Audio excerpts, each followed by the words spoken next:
高雄轻轨通车以来，沿线59个路口常常发生事故。捷运局有伫轻轨的轨道甲一般道路交接的所在设黄线区，来提醒民众袂当临时停车，嘛袂当行。也毋过有袂少民众因为行毋到站路，就违规行伫黄线区内，实在是真危险。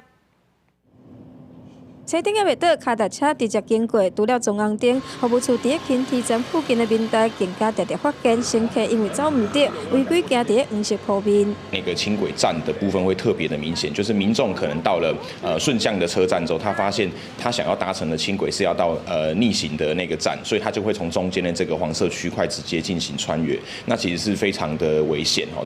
民代讲，这种状况一天看过6届，尤其轻铁升移了后，使用者大增。今年9月运量甲去年同期比起来增加9成以上，更加需要注意轨道防撞入面的状况。每一个路口的黄线区皆设立轻轨专用禁止进入的牌面。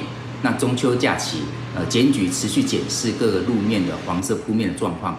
今年到8月底，高雄市发生过10几件轻铁伫路口防弄地的情形。捷运局伫轻铁还有一般路口的交接为地面范围画上黄色的警示区域，提醒民众甲驾驶在事前往着树德加上站观察，真侪人拢反映会提高警觉。